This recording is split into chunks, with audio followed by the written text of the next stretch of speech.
Brandon Hinkle in the house, New John Simmons show. Man, what's up? What's the word? Hey, man, I'm so thankful you joined me today. Man, I'm so honored to be on this. I saw the last episode and I was outdone. So yeah. Oh, Beecher? Yeah. Beecher Buchanan was the last one that aired before you showed up. But, he's got some stories, man. I love the people that I'm surrounded with because I've met some people with some crazy stories, some exciting stories. Yeah. And it's really interesting to hear all of them because you never know. Because Beecher specifically, when he showed up in a chair, I didn't know half the stories that are about to come out of his mouth. I was like, well, you did what? And what happened? And what else happened? And it turned into just this life lesson story from Beach, man. The way he was telling the stories, he was so calm and collective. Yeah. It certainly was. All right. So you grew up around me, man, down the street, St. Anne. Yeah, I'm a county kid. County kid, man. Grew up St. Anne. So one part was in one part of St. Anne, then the latter part of it was in a different part of St. Anne. But yeah, me, my brother, my mom, yeah. So, single family, single. Single mother household. Yeah. Absolutely. My father always in my life, but they got divorced when I was born. Oh, okay. So my brother's 5 years older than me, and then I'm the baby. Baby Brandon. I'm the baby. Like it was like I'm the baby on both sides of the family, as far as my father and my mother. But yeah. So it was just us in the household, and living life. We wasn't poor, but we didn't have all the nice things either. Yeah, that's like me. Well, I grew up, in the other subdivision again. Like we talked about this on the show before. So St. Louis is made up of just like 100 different municipalities, basically. Yep. So St. Anne, St. John, Overland, we're all connected. Yeah. We all say we're from St. Louis, even though St. Louis isn't 20 minutes the other way. You know what I'm saying? But we're all from St. Louis in our hearts. You know what I'm saying? So same for me. So like we weren't the richest people in the world. Right. We weren't poor, but we weren't far from it probably either. You know what I'm saying? Right. So. Like, I might not have the latest kicks, but I had nice kicks. Yeah. And I definitely had food in the refrigerator. Yeah, amen for that. I remember that I didn't even get a pair of jeans until like I was in high school. Oh, so really? I just remember wearing these what were they? They were like these starter pants. I don't know what they were, man. You know what I'm talking about? Yeah, they just had the S on the side of them. They were like people work out in them and stuff. Yeah. And I was like, that was what my mom sent me to school in. Brandon, no wonder I didn't have any friends. You know what I'm saying? My mom was doing me injustice. Yeah, I remember going to school having the starter jackets. Like, yeah. Remember those? Oh, yeah. I had those. So my mom did what she could. My grandfather on my mom's side kicked in a lot.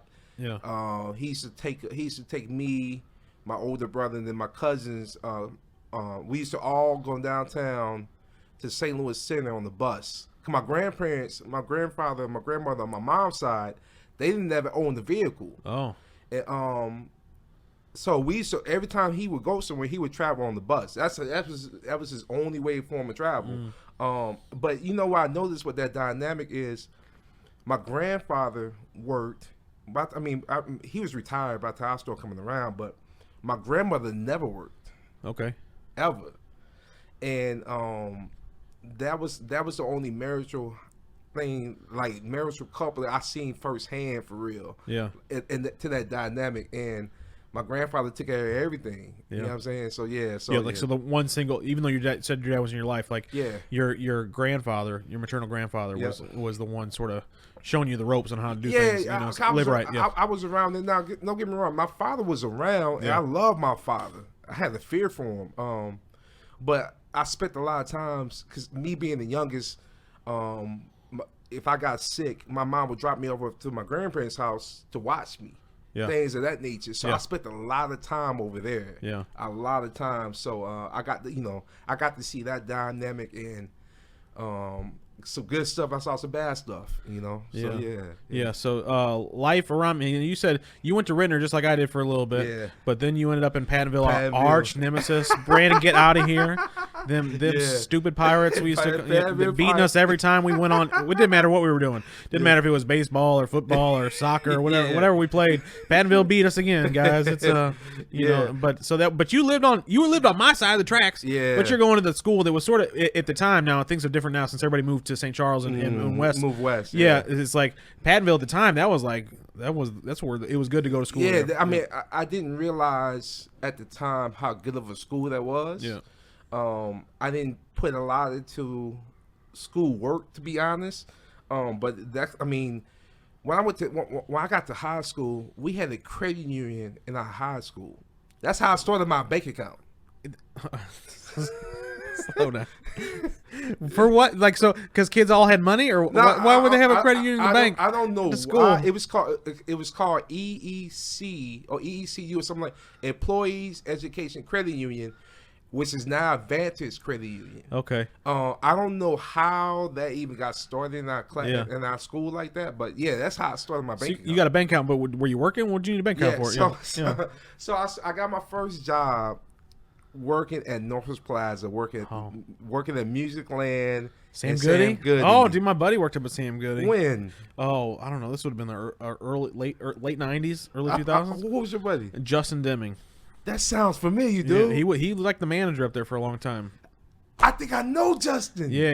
He was a crazy looking dude. You would have because I started working there. I started working there in '96. Yeah. And then I left in '98, and then they ended up closing both stores. Yeah. Because I worked at Northwest Plaza too. Yeah. I was at the Chick-fil-A, so me and Justin would hang out all the time. So I worked from like '96 to like technically 01, 02 at Northwest Plaza. I went to different stores. Yeah. But my first job was working at Music Land. Yeah. So is that how were you already into music then? Because I know you ended up working in the music industry later. But yeah. So that was So I wasn't working in the music business. I wasn't working in the music industry then. But that's where I got my first job. But in order to talk about that, I got to talk about when I was 14 years old.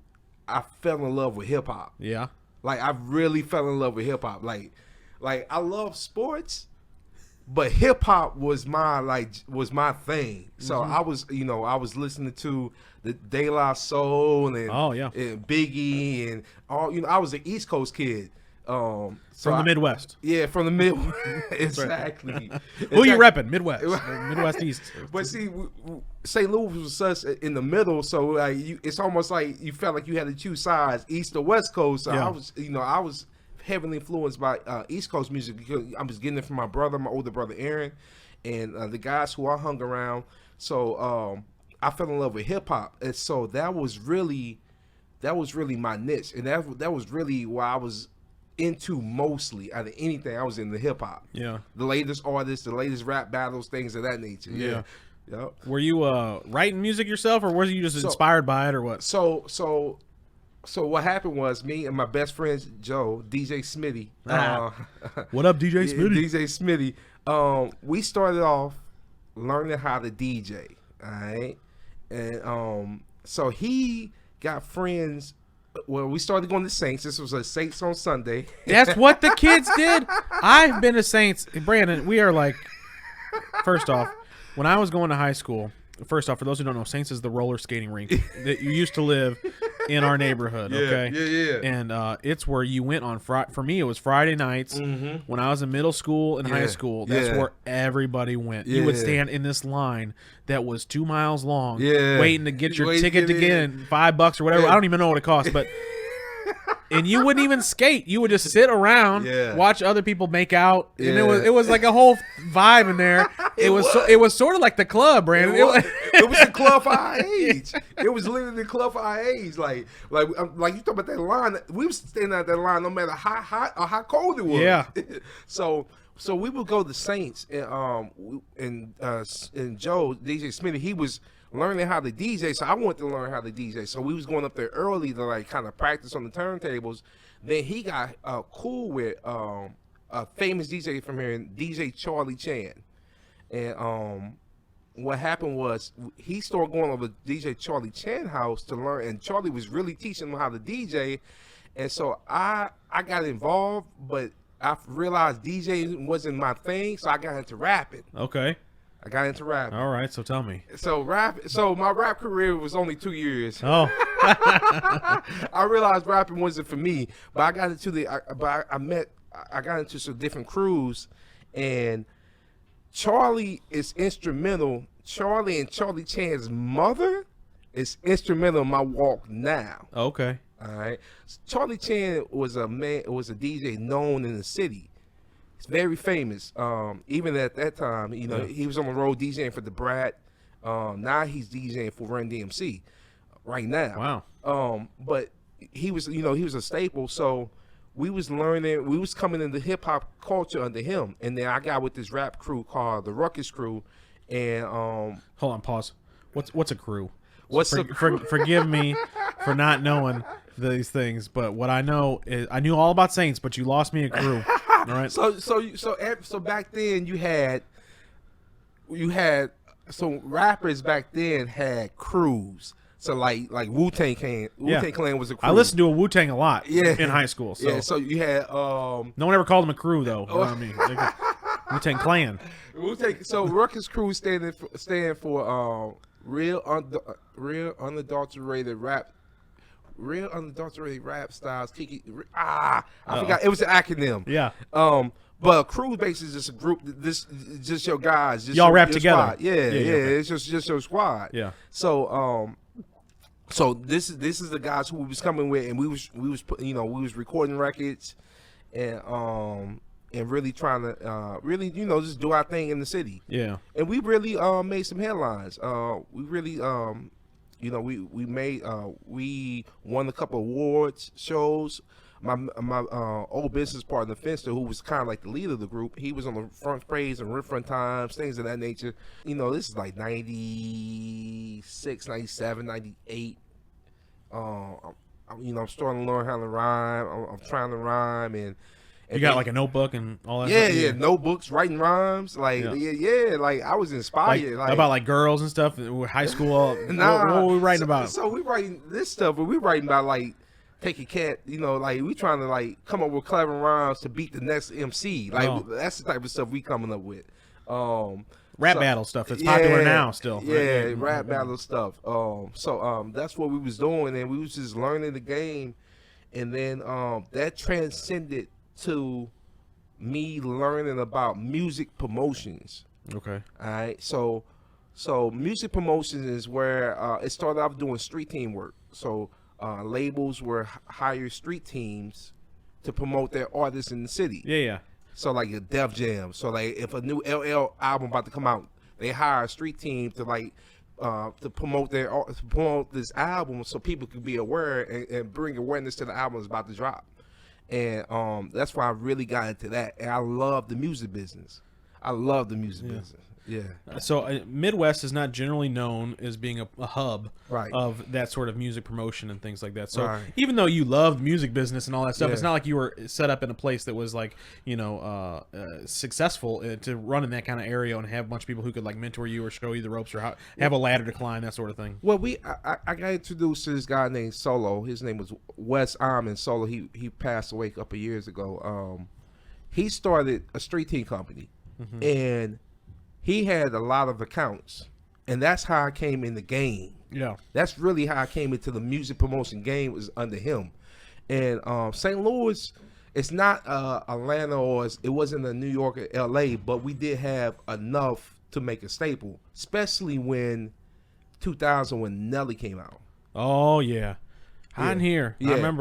I remember because that was the Saints. So explain. So Saints was somehow connected to Nelly because I remember there was at some point like a studio got set up in the roller skating rink. It was the weirdest thing. You're like, we're here to roller skate. Now all of a sudden people are going up there to record music. I wasn't really in that world, you know what I'm saying? But I saw all this happen and I had lots of questions. And they were like, oh, it's Nelly. And I was like, I'd never heard of Nelly. But then he's on MTV all of a sudden. And you're like, oh, that Nelly? Oh, that I know who that is. So St. Louis, So Saints was owned by, and I don't know the story to the fullest, but Saints was owned by these guys.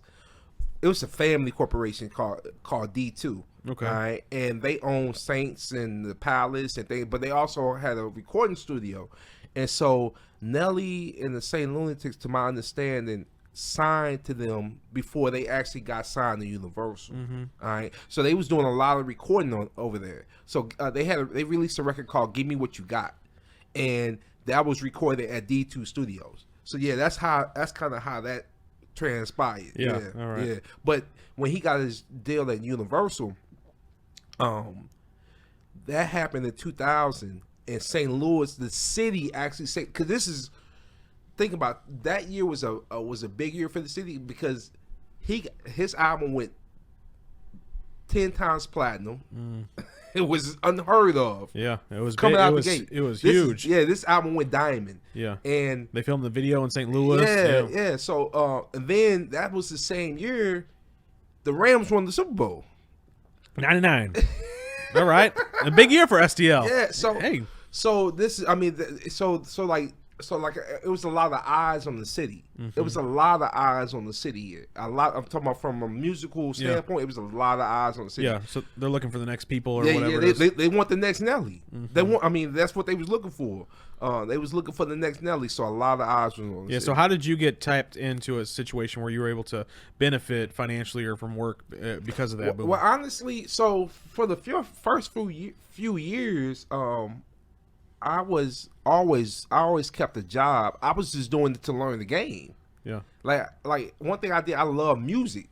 And I love being around artists. So when me doing promotions, like when the artists come in town, a lot of times we got to set the itinerary. So like if I'm just using this for example, if Redman, you heard of Redman, right? Method Man. Yeah, man. So if they came in town, and we had the Def Jam account. Well, we gotta set the itinerary to tell them where they're going to go. Well, you go do radio at this time. You go do the DJ meet and greet this time. You go do clubs at this time. We the ones set that up because as us being the street reps, we are like the ambassadors for the label of the city too. For the city, so like the cities, the labels looking at us to say that you are the man. You can get us wherever we need to go. So I didn't really start making money in that started off. So I always kept my job at the mall at Northwest Plaza. Oh, that's unfortunate because it had been very exciting for you to be like involved in a world where like the famous rappers are coming in town. You're setting up their interviews and all this stuff. Maybe at some of them or in the background of some of this stuff, and then you got to go clock in and see everybody. Quit it! No, I don't want to go. I don't want to go to the mall right now. I want to go to the club. I want to go where they're at. I want to go down to the pageant or whatever they're playing at. Yeah. So I was navigating through that, still going through like community college. So I was navigating through all that. So that's kind of where that was, and then eventually, me and my former business partner Finster, him and Devon, I'm gonna get to that a little bit later. We formed a marketing company called Amped, and that we formed that in 2007. Okay, and that's really when I started, to really receive some finances from that. Other than that, I was working for other people in the music business under their umbrella. Yeah. So, what's it like to branch out on your own? So you spent some time sort of in the world, you saw some things, but it takes a big step of faith, and you weren't a man of God yet, as far as I know. Nah. And so you're stepping out. You're just like trying to make something of yourself. Yeah. And you thought this was what you wanted to do. Well, I for me, like I just wanted to be in the business. I was so engulfed in it and wanted to be in the business, and my parents they didn't understand it. Yeah, because they're like, you're not doing the music. What are you doing? Right, they don't understand that. And then my father, especially my mom, she was so engulfed with this going to school, getting a degree, and to her point, I understand where she's coming from because I understand where she came from. Yeah, like she never got to go to college, and that's kind of what was taught to that generation. And so my thing was, I knew I loved music. And I knew I loved being around the business, so I wanted to dive into that and grow into that. And so when I eventually started my own in 2007 with my business partners, that was a little scary, but it did happen. It did happen. I mean, it was a little scary because now I'm branching out and not under nobody else's wing, but at the same time, I knew that it needed to happen because I was basically controlling the person who I was working for at the time, Dwayne Randall. Shout out to Dwayne Randall. I was basically kind of like controlling his business. I was basically managing the business. Yeah. But yeah, I mean, it needed to happen. So yeah, so we ended up forming our company, AMP, Authentic Marketing and Promotions, and we did things more than just music. We did political campaigns. We did Dr. Pepper campaigns. Like we did more than just music. Music was kind of like the startup and the foundation, but we did more than just music. Yeah. So walk me through what promotion looks like for those different events, or for like why did that intrigue you? That kind of work. Well, I think it was because so if somebody was really so just to give you a backup, like Mobb Deep, they was signing a lot of records, and we had the Loud account. Okay, when they about to release the album. At this time, so you got to think about the time period. We can just you can just download music like that. You had like this time you had to wait for it to come in the stores. Yeah. So we getting these albums before they release, like a week or two before they come to the stores. Yeah.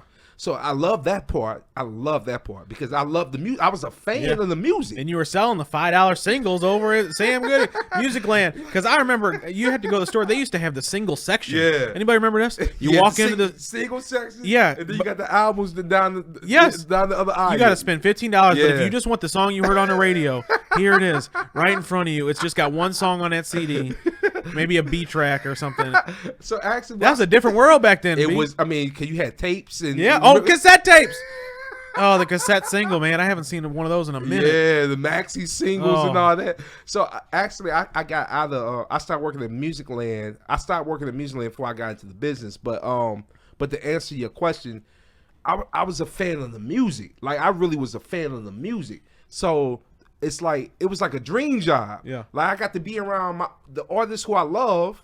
I got to hear their music first, and I got to promote it to people. Mm-hmm. So like I think that's one thing that I learned from that is I learned this about myself. Like when I learn something, and like I get a revelation or something, I'm eager to teach people because that's what I was doing with that. Like once I heard this dope record. I want to tell people about it.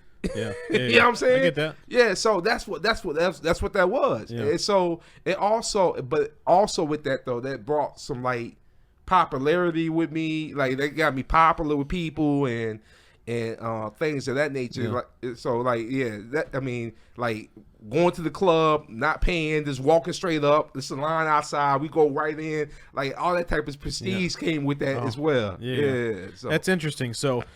It sort of lifted your pride up a little bit. You know, absolutely. Got you in a place where you thought you was doing something big time, right? Yep. And was it big time? Did you feel like you obviously felt big time, but like did the results match the results financially and things like that? Well, financially, nah. But I think more or less, it gave me a certain prestige of like this is my city. It gave me that type of prestige. Did you feel like your identity was met? Like this is who I am. I'm doing exactly what I'm supposed to be doing. Yes, I felt like but I also felt like my identity, like I had too much. It was almost becoming an idol. If that makes sense, meaning like. If that got stripped away from me, then who am I? Yeah. So it's very important to keep the next group or the next promotion in Texas. Yeah. You can get to the next party or you can get to the next event or whatever. Or it's to keep yourself relevant. So it's like you always want to be tied to the next new artist that's hot. Yeah. You always want to be tied to that. And so with the promotions we was doing, like it was like the game kind of transitioned. It went from more or less sniping and passing out mixtapes to getting songs played on the radio. Yeah, that was really huge. And so, in order to get your song played on the radio, you had to have relationships. Mm-hmm. And so, when I was successful with getting records broke on the radio, that made me feel like I'm the man. Yeah. And so that was the prestige part to that I got out of that. Yeah, you were feeling it. So, how long were you doing this? Well, I stepped away from my company. I parted ways from my company back in 2017. After how long?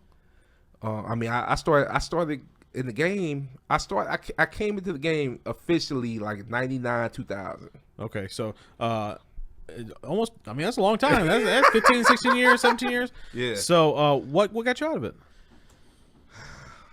Well, ultimately I realized that I didn't want to do this no more. I had no passion. Like even with the music and the artists, like it was more of a burden than it was a love for it. So, did that happen overnight, or was that like a gradual? It was gradual. I mean, because you just shared that you were so passionate about the music, and the bands, and now you're saying, "Hey, I lost all that." So how did it happen? Well, I think when I went through that breakup, I went through a breakup in 2009 going to 2010. I went through a major breakup with the lady who I was with for almost 7 years, and that really shocked me. That really rocked my world. Yeah, that breakup, because I knew I was the cause of it. Oh, okay. What were you doing? Cheating. Oh. Can't be messing around with them other ladies while you got a lady. Yo, I mean, I was always in the nightlife, and accessibility. Gotcha. Yeah, Mm-hmm. yeah. You know, I mean, and then at that time I was on the road with Murphy Lee and you know Keenwan from the Lunatic. I was on the road with them. Yeah, I was doing a lot of work with them, and so you know, these are dudes who sold millions of records. Yeah, and I'm not talking about just. I'm on the road with them. I'm talking about I'm out of town traveling with them. Yeah, that's quite a difference. That's a different life. You're in a different circle. Yeah, that's a different circle. So, and so it's like you start to partake in what's around you. Yeah. I know. At that time, I wasn't into church like that. I was not into church like that. Did you know God? Did you believe in God? Yeah. So when I was little, when we was little, me and my we went to a church in Maryland Heights. I pass by it going to work every day now. It's called Maryland Heights Church of Christ. So I knew I had a foundation, and my father. And then when I got to like my teens, I went to my father in them church. But that church, man, used to scare me a little bit. Why is that? Because man, you used to see folks running around. The Holy Ghost was in there. Yeah. So and my thoughts were like. If I gotta do that to get the Holy Ghost, I'm cool. I just stick with I don't need to run laps, bro. I'm just here. I'm just trying to get out of this church service. I ain't trying to do exercise. You know what I'm saying? I didn't understand it at the time, yeah. but like so I had some foundation. Don't get me wrong, I had some foundation. But I think in my 20s I was just so engulfed into the music and music business that that wasn't even a thought of mine. Yeah, know? So you go and live a regular life, what people would call a regular life. Yeah. You're doing the things you want to do. Yeah. You're having success. Yeah. Whatever level of success that is. Yeah. You're also having some notoriety. So, you know, you've got some reason to sort of put your shoulders up a little bit and think you're on the right path. Like I did everything right. Like I'm doing everything I thought I was going to do. Yeah. You know, you're running in circles with people who you see doing things. You're doing similar things, good or bad. You're sort of following the people that you're hanging around with. Yeah. But it leads you into a situation where you get broke up with. Yeah. So the young lady who I'm with, who she really wanted marriage. And at that time, I wasn't trying to marry. I wasn't trying to be in marriage because I didn't know how I was gonna get to the next level in this music business stuff. Yeah. So I wasn't trying to marry, and so she kept pushing that, and that kind of pushed me away from the relationships. And then I got into cheating and having chicks out of town and in town, and once that broke off. When that broke off, that broke me.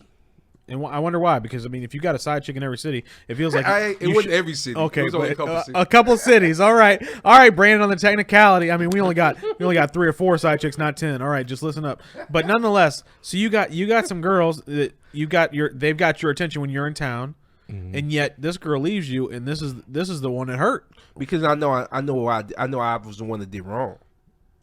And at the end of the day, I always had like. I think God has blessed me. I say blessed me with a conviction. Yeah. Like I knew I did wrong. And she was a loyal person. She was loyal. Mm-hmm. You know what I'm saying? So I knew I did wrong, and that hurt.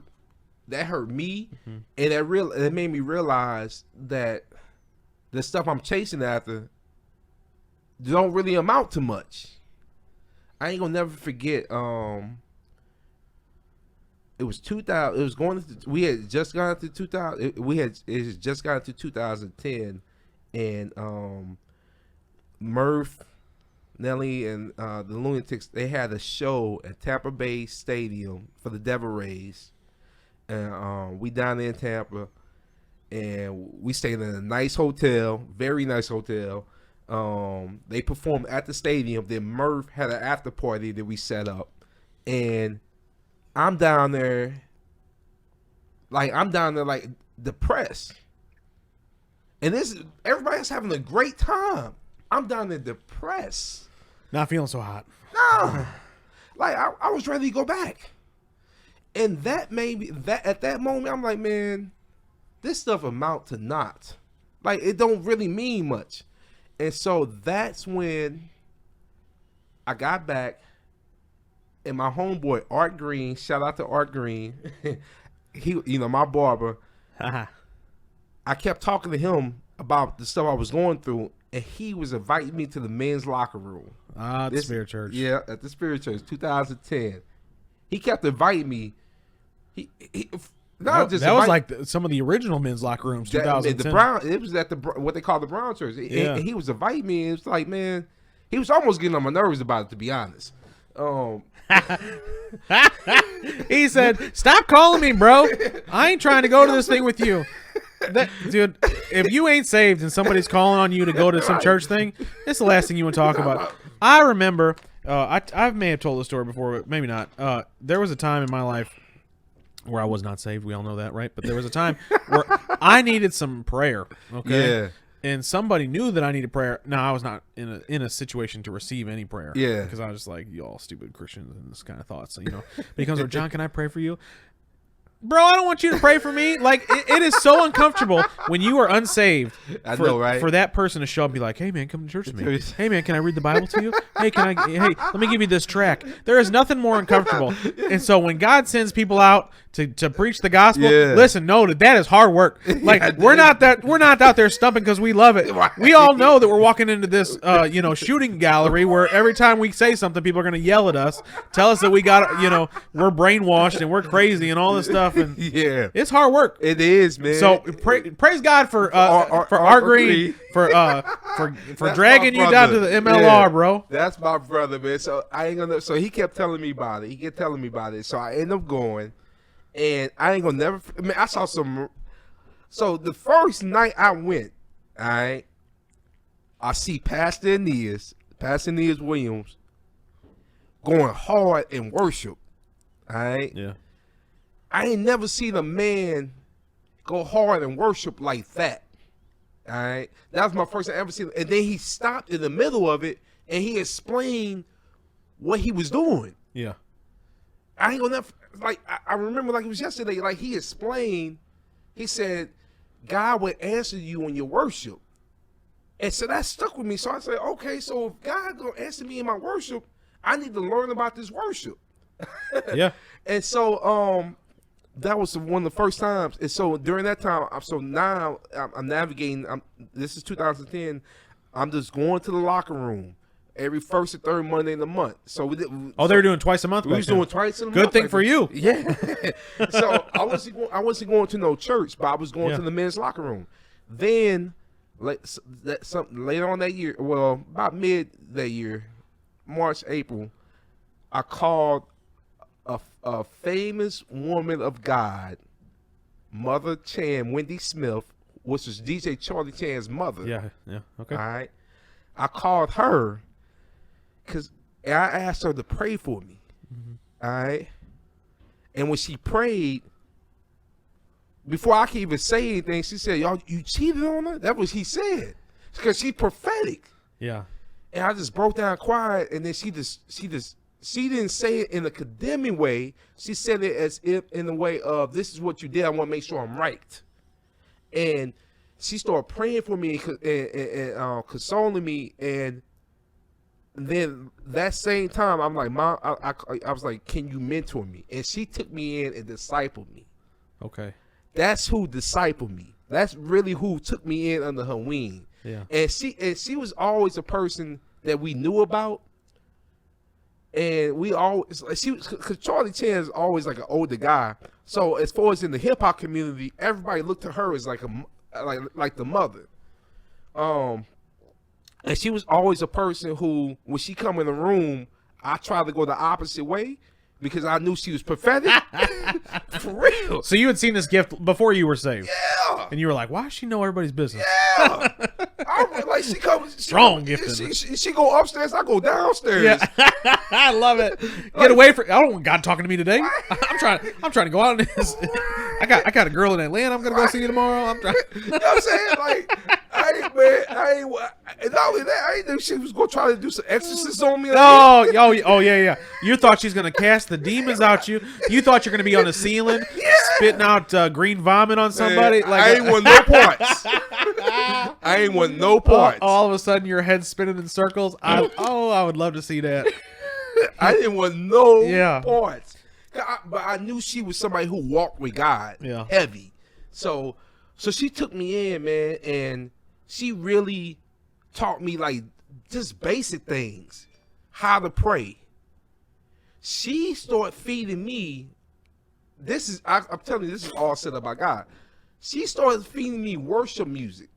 Yeah. She was just giving me CDs, and this is a big point in my life because I had to make myself listen to them. Like I wasn't listening to worship music. I thought that stuff was corny. Mm-hmm. It's on the back row at Music Land. Ain't nobody even walked that far back in the store.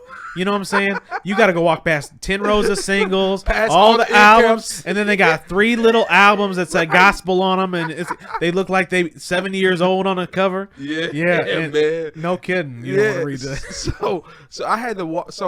But she's living me. She literally. So as I asked her to mentor me, I had to make myself do what she tell me to do, even though I didn't want to do it. Yeah. So like she would feed me this music, so I just listened to it. I made myself listen to it in the morning at the gym.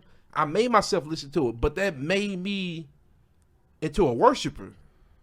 Yeah. And that's one of the biggest things what were you listening to? Do you remember any of the tracks? I'm a Friend of God. Yeah. Israel Halton. Like I was just listening to those guys, and it got to the point, bro.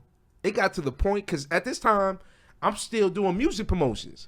I got a regular, I have another promotions job. I'm still doing music promotions. So I'm still going out. Yeah. I'm still going out to the club. It got to the point, bro, when I'm pulling up to the club, bumping worship music. Like picture that. Like, what's he got in there? Right, like I'm riding. I'm about to pull up to the loft, and I'm bumping Hillsong. Like that's not the new Saint Lunatic song. What is that? That's some white girl singing that. You know what I'm saying? So that's what I was doing. Yeah. That's how much I fell in love with the music. Yeah. I fell in love. Yeah, but I also fell in love with the message. So, so I forgot where we are with this. No, so I want to know. So you're just being discipled. Yeah. You got this music, and so how did God show up in a way that you gave your life over to Him? So it was in 2010 when I really gave my life over. Yeah. And then in between that time, it was a walk in progress. Okay.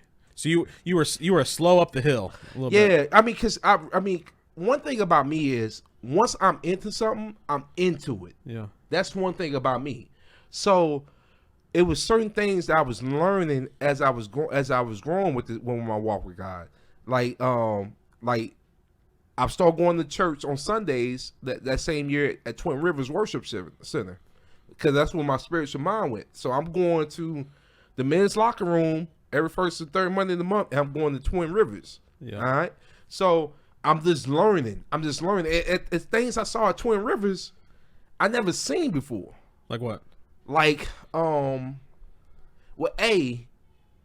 used to go to Twin Rivers, not like they had an order service, but you couldn't really predict what was going to happen. Like that was going there. That was the first time I ever saw when we in worship, somebody speak out in the loud tongues. Yeah. And then like Twin Rivers is a big campus. Then you had 2 or 3 different people interpret it without them not even talking and even knowing each other. Like one person can interpret part of the message on one side of the room, then the other person interpret it on the other side. Like I never seen that before. Yeah. So stuff like that that I was seeing in Twin Rivers.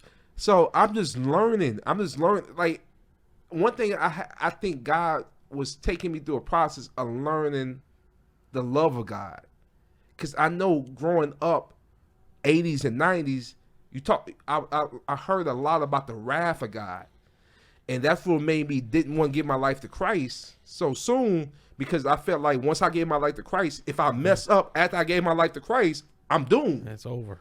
Yeah. No, I get that. That's real. Yeah. There's a lot of studies, or not studies. There's a lot of teachings like that. And it's changed over the years. But you can get in a place that'll teach you hellfire and brimstone, and there's no grace in any of it, or minimal grace. Right. And so it's hard for somebody who lives in a world where you've messed up. I made mistakes. I've done things that I'm not proud of. Right. But God forgave us all of that. But sometimes if you're hearing the message in a way that doesn't translate to you personally, it's hard to receive it. Right. So you dead on, and I think that's what God was teaching. And he's continued to teach me. That's what the one thing I was learning was his heart. Yeah. Because one thing I was doing was when I mess up, I still felt condemned. Yeah. And I think God is showing me that you don't have to condemn yourself. Conviction is good, but not condemning, not condemnation. Yeah. So that's why I was learning. And so during this process, I'm still have my business. We are operating fully, and I'm working another job. And so during that process, I really started to back up from being involved in my business like that. I say around like 2015, 2016, I really started to back up, and my business partners really noticed me backing up. And so they just came to me in 2017 like, yo, man, what you gonna do? Are you gonna come fully and invest into AMP? Or are you going, or not, then you keep signing these papers as release. And so I signed the papers. Because I really wasn't, my heart wasn't in it. Okay. My mind wasn't in it. Yeah. You know what I'm saying? So I walked away from my business. What was your plan? Did you talk to God about any of this? Like, what was going on in that season? It had to have been a hard season. Well, I knew it was time. I honestly knew it was time. And then I knew that I have a call on my life for ministry. And so my main focus was. How did you get, first off, you can't just slide over that. You can't go from music promoter to I was in church, I was being discipled, I'm seeing people get words of knowledge and praying in tongues at school, and all of a sudden you just slip in there. I got called into ministry. You don't just get called into ministry because it's Tuesday and you feel like it. That's not how this works. Well, it was told to me. It was told to me from different people who never talked to each other that I was called to ministry. That I was called to different offices in the ministry. But I know God spoke to me while I was at Twin Rivers one time when we was in worship, and He told me what I was called to do. And once I heard that was really in the forefront of my mind, and everything else became backburner. Now that's a story worth investigating. Because anytime God shows up in your life and you feel like you got a word from Him, it can change your whole future. It can change your whole. It changes everything you did in the past. Because it makes you think, okay, I can get past what's back there. Yep. I can get this new future He wants me to walk towards. And so when you talk about leaving a job, this is why. Yeah. This is really the heart of it. Well, so keep in mind, I wasn't leaving a job. I was leaving my business. You're leaving an identity. Yeah, I'm leaving an identity. Yeah. I mean, you gotta think about it. I was around, I was working with Murphy Lee and them, and I'm telling, they could tell I was backing off from working with them. Yeah. And I'm leaving all this behind and saying I'm done with the game. Something I've been a part of, like you said, for 15 years, I'm just done with. What's the word God gave you? Well, so I remember we was in a worship service at Twin Rivers, and everybody was slain in the spirit. This is a big congregation. Yeah. And I remember he said, "You're going to pastor a church like this." That's what he told me. Did you just go? you ain't talking to me. So to be keeping the buck, I ain't never in my 1,000 years thought I would ever be no pastor, man. For real, I always think, man, you had to be a pastor. You had to be on the street corner with a microphone and a speaker. You gotta wear ugly suits. This is not ugly suits, Brandon. That's what I'm thinking. You can't go to Joseph A. Bank to be a pastor, bro. I ain't trying to live that life. It gotta be a loud red or something. Like Pastor Sim up in here. Oh, don't listen to me, Sim. Don't listen to Pastor Velvet. We love you around here. We know that.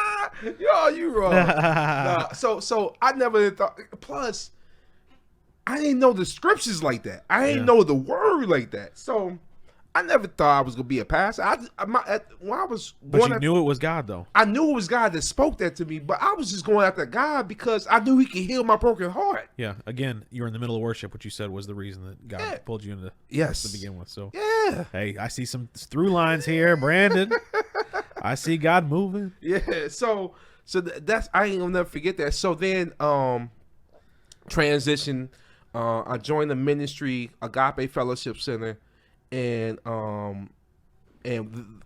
at Agape Fellowship Center, we had worship on Saturdays, and so I joined the ministry, and then I ended up getting licensed there as a minister, and that kind of like started the whole ministry journey. So you got on a track, basically. You were like, okay, God told me I'm going to do this. Yeah. And so you were like, a step away from Twin Rivers, get you inside a church.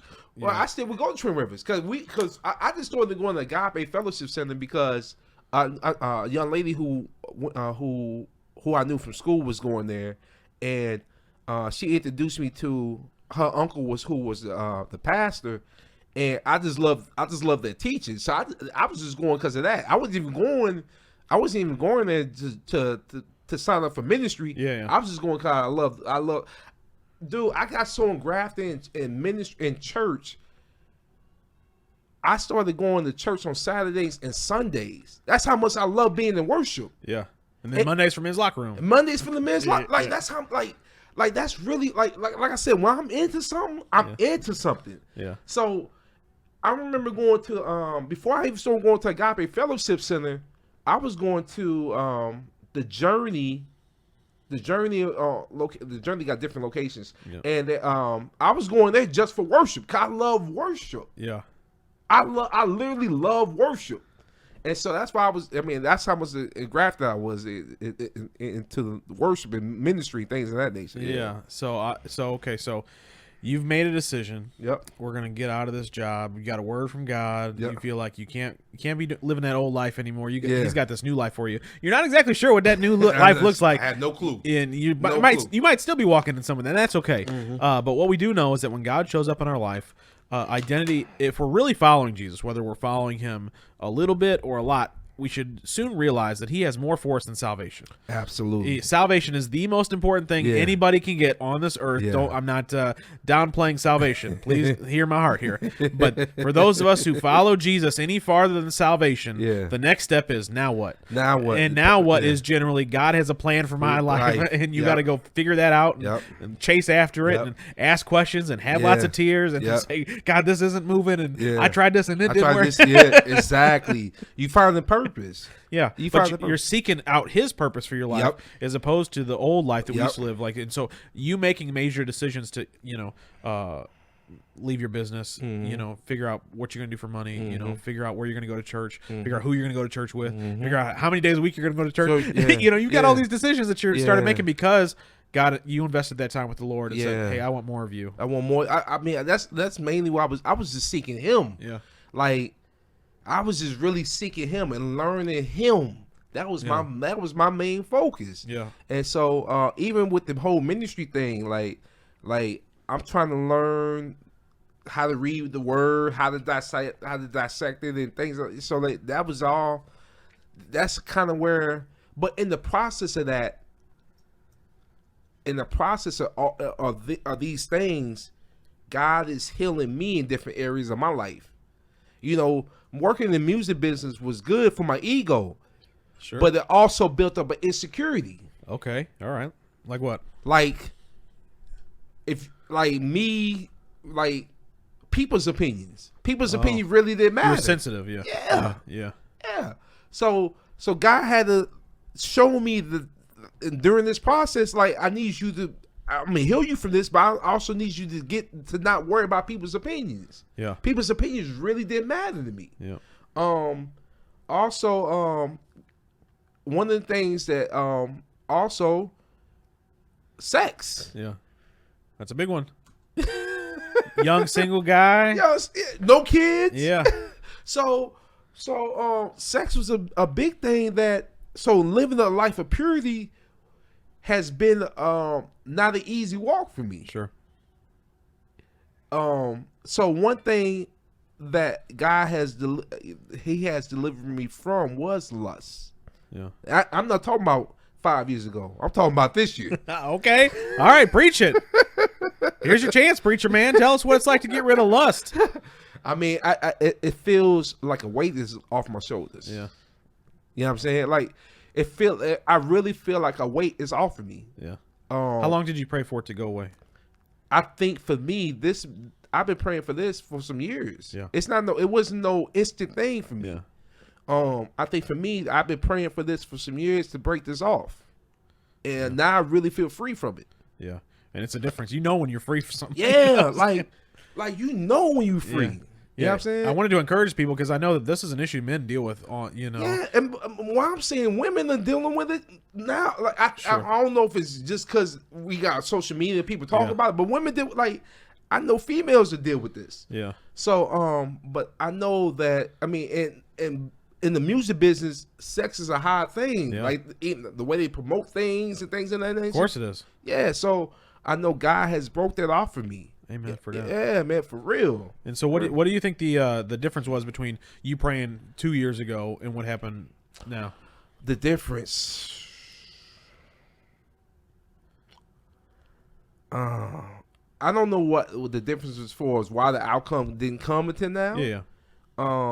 I don't know the difference. I just know it is a difference. Okay, all right. Hey, sometimes that's all you need to know. Yeah, I just know. I know. I think of the Bible story where Daniel's been fasting for 3 weeks, and I sent my angels, but I got hung up by the prince of Persians, Satan, devils, and we were wrestling, and it took me 3 weeks to get to you. Right. And so sometimes we pray and we don't have that answer. Right. Sometimes the angel's been dispatched, but he's hung up because we're dealing with things supernatural. That's supernatural. You know what I'm saying? And I had people tell me that some things that is going to break off of me, it's going to be it's going to be progressional. Yeah. It's not going to be stripped off right there. I think God, as me looking back over what happened, I think God was showing me the love He had for me and healing my heart through that breakup first, and then this other stuff came later. Yeah, sanctification's it's a hard road, man. Yeah, they don't. That's not in the brochure when you sign. Nah, it's not. You know what I'm saying? Like you sign it up for. I mean, people don't realize what we signing up for. Don't get me wrong. This is something you want to sign up for, but it's not an easy road. Yeah, the world would tell you, why would you give up all that stuff? Right. But God tells us that you give up to gain. You give up to gain, and it's I mean, because the stuff that when I look at the stuff I was chasing after. It didn't really mean nothing. You know what I'm saying? Like, so, like they can have the plats and all that, man. Like, I want to have a heart and a love for God. Yeah.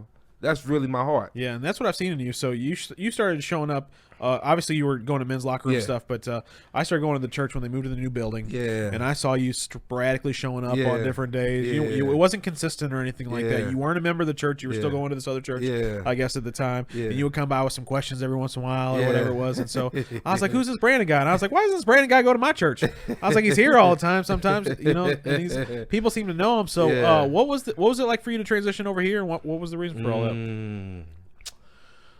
I transitioned because some things had took place at the other ministry. But Pastor Nias, he has always spoken to my life over the course of these years. Yeah. So I always had like a reverence for him and a respect for him, and I thank God that he's been pouring into my life over these years.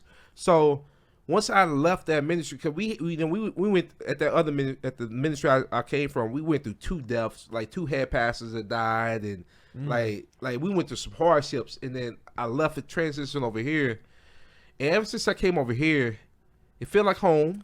It feels it feels like home, and then I feel like I'm involved. Like I didn't think I was gonna be involved to the degree that I am. Yeah, but I'm involved in different ministries. Like I love it. Yeah. I love it. I love it. Yeah. So you didn't. So this is part of your gradual growth that you've been talking about. That you've sort of been on since 2010. You guys were born again. It's like you didn't realize that signing up for the Spirit Church as a member was going to end up with you being on the praise team, the intercessory team, the usher team, the pre-show announcement team, the post-show announcement team. I did not know that was going to happen. I promise you. Like you get signed up to preach every once in a while. Right. It's like I did not know that was going to happen. I mean, I thank God that pastors see the gifts and then, things is being, but I didn't know it was gonna be like this. Yeah, I did not know it was gonna be like this. But I thank God that it is, because I'm learning a lot. I'm learning ministry.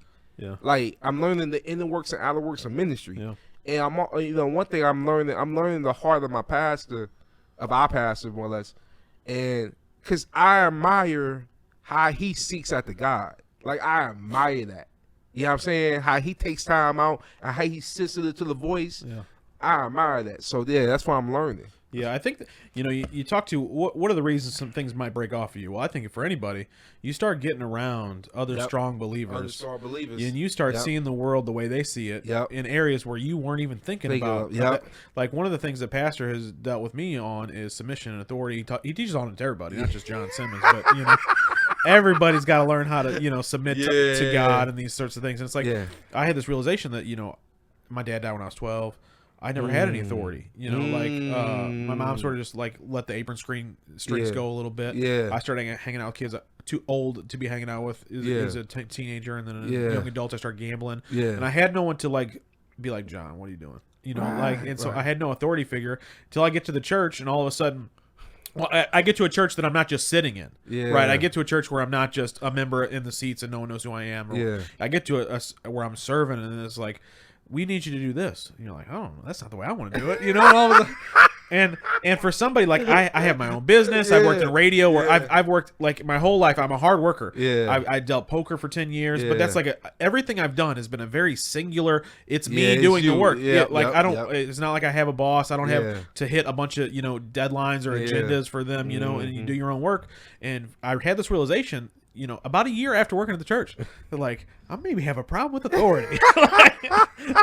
It's just the realization is that like I have no problem submitting to the conviction of sin in my heart, because it's like I know that that's evil and it needs to go. But when it comes to submitting to the authority of a man who have been put in roles above me, it was and so when I finally stepped into some of that, I was able to see some of the stuff break off in my life that I've been waiting for a long time, and I think when I hear your story, I feel similarly like, you found yourself in a place where you're coming more often, you're doing more things, you're getting stretched in a way that maybe you're a little uncomfortable, but all of those things are polishing us in a way that we couldn't have been polished 5 years ago. You dead on. You dead on. And so I'm excited to see the journey you're on. Man. Thank you.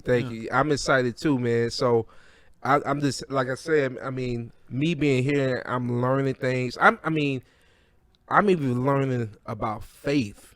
Like I know about worship, I know about the reverence, but I'm being taught and discipled how faith works. You know what I'm saying? That's something. That's an area where I got a lot of growing in, and that's why I've been learning here at the Spirit Church, man, for real. So let's get in agreement about something.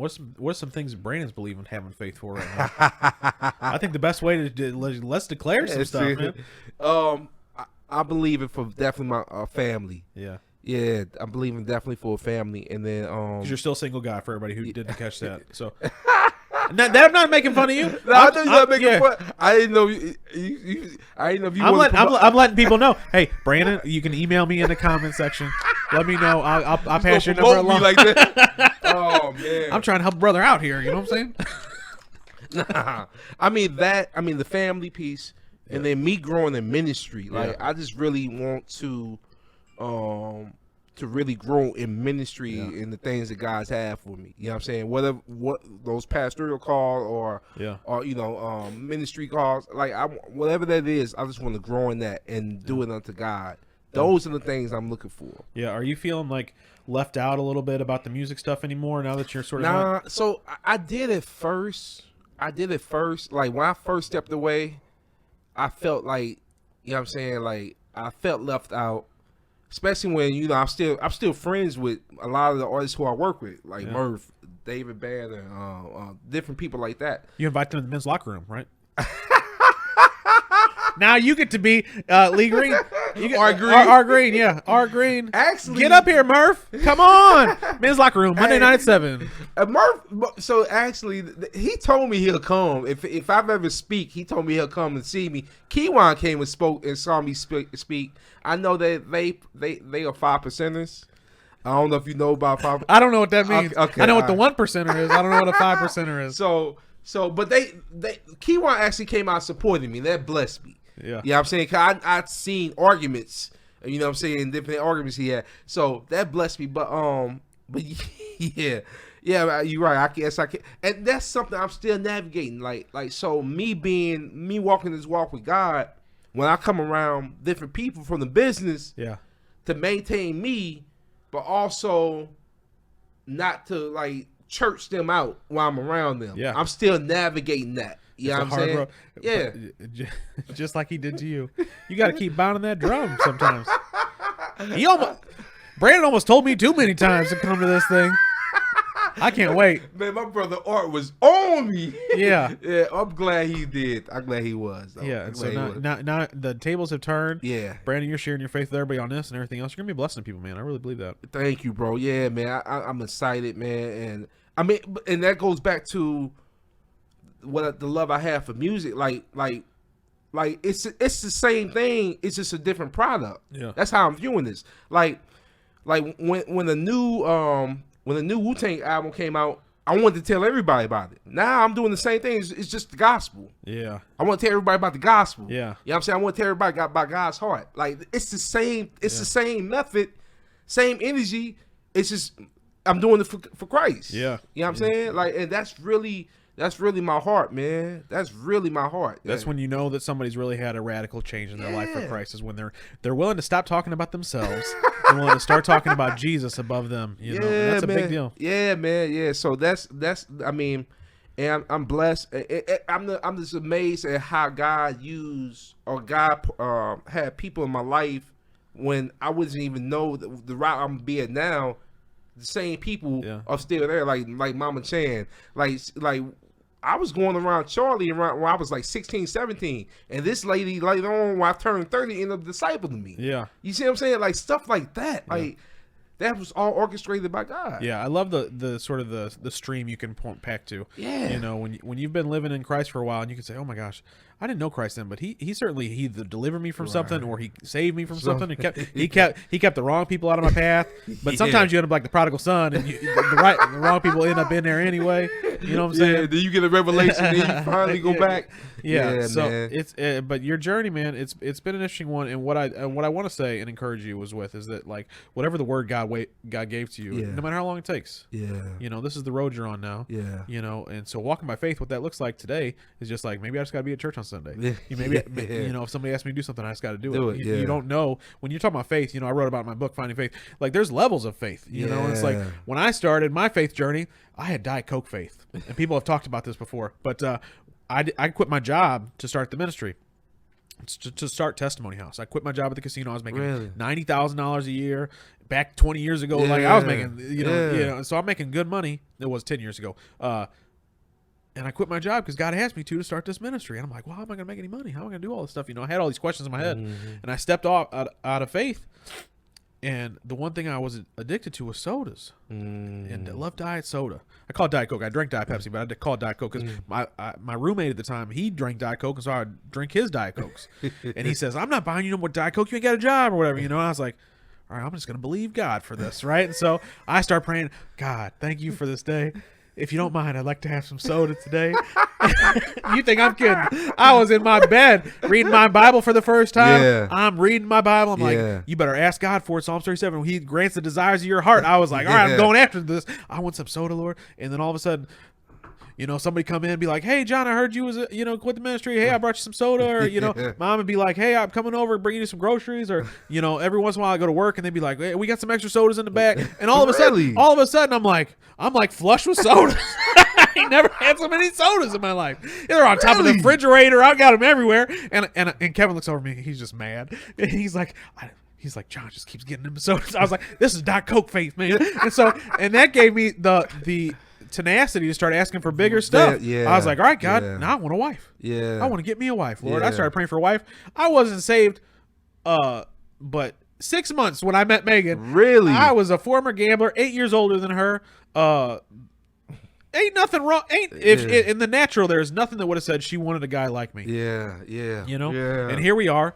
9 years later, 4 kids, you know, nice house. And there ain't been nothing but blessings. But at the time, it's like, there ain't no reason you should have got that. No, there isn't. But I've got a God who, when I trust, he provides the things that I need. Yeah. And it may not be the same story for everybody. But you put your faith into something. I don't care if it's Diet Coke, a wife, being a pastor. It doesn't matter what the thing is. If you can really trust God to show up with the Diet Coke thing is just, it's the thing that gave me the realization that this work. It is. It's real. Faith works no matter what it is. Whether you're looking for healing or other things. Like I have stories where I've seen faith in action multiple times answer my prayers and the prayers of others. And then also times I've heard it, seen it not work. But you give up, stopping thinking and believing for these things to happen. Nah, that's real. That's something I've learned because like I have seen God show up in amazing ways in my life through things I asked for that I've never seen before. So like I mean, what you're saying is real, man. What you're saying is definitely real, man. So that's kind of where I'm at, man. This growing in the faith piece. For us, like you said, different levels. Yeah, definitely different levels. Definitely different levels, and I'm just growing in that more and more, man. I'm just growing in that more. Because I tell you, like the submission piece that I talked about earlier, there was no way I was ready for that year one. I'm still dealing with smoking cigarettes. God had to be like, I was out walking. Brandon, you'll appreciate this. So I was out walking after I got born again, trying to lose some weight. Okay, trying to get healthy, and God says, "How are you going to get healthy smoking the cigarettes?" Because I'm smoking the cigarettes on the walk. I'm trying to lose some weight. Got the cigarettes in my mouth. I threw this pack of cigarettes in the nearest dumpster, and I never smoked again. Really? I had been on the pills, the patches, the nicotine gum. They can put the things in your ear. The acupuncture stuff. I've done all that. None of it worked. I got with God, and I was like, I was just trying to make myself healthy. I hadn't prayed to stop smoking. But God was like, he just showed up. He's like, "Are you going to stop doing that?" And I love how God talks to us in questions sometimes. Hey, how are you going to stop being healthy? Start being healthy by smoking cigarettes? Dang it! And you stopped right then. Right then, never smoked again. Cold turkey, and that's levels of stuff. And it's like I need a Diet Coke faith. I need to stop cursing. My language was messed up, man. I mean, the people I was hanging around with, and myself included, we used that GD word a lot, and I'm not proud of it. But that was my life. That was my life. I was around there going and beep beep beep beep. beep. We were at the Golden Corral one time. I'll never forget this. And I don't even know why I'm telling these stories, but somebody needs to hear this, all right? So we was at the Golden Corral, and I'm telling a story to if we were to sit there like we're about to pay before we get our plates and stuff, And I'm saying this girl was down to get with me, and I'm using language that's not appropriate, and I'm cursing every other word. And this poor little, I didn't even think about it. I'm talking to my boys. And this cashier goes, "I know what all that means, sir, and it's very disgusting. And can you please stop?" Like the girl, it was like a little 18-year-old girl behind a counter. So like, and I didn't even. My world was so selfish. My mind was. I never thought about what my language meant to somebody else, or how it can affect the world around me, or what the actual words, like these curse words that come out of my mouth all the time, that they actually have meaning behind them. And I used them for so long, just throwing them around, S this and F that and all that. It's like, and you just use that language, and that was one of the things that God had to deal with me immediately on. That's year one stuff. That's year one stuff. Submission stuff. Year 6 years. Yeah, I got you. I understand. I had to understand this submission stuff too. I mean, because like you said, I own the business, so I had to understand that and really like submit in my heart. Yeah. Like I can still do something and not do it with my heart. And so I had to learn that as well. You know what I'm saying? Like dealing with people. People ain't the easiest to deal with. Oh no. Everybody would be a perfect Christian if they never had to leave their house. The second you get around somebody, it's different. You ain't never. Yeah, man, you telling the truth, bro. You telling the truth. I'm such a good Christian when I don't leave. When I don't leave. But I gotta deal with people, man. That's a whole nother story. Like for real. Yeah.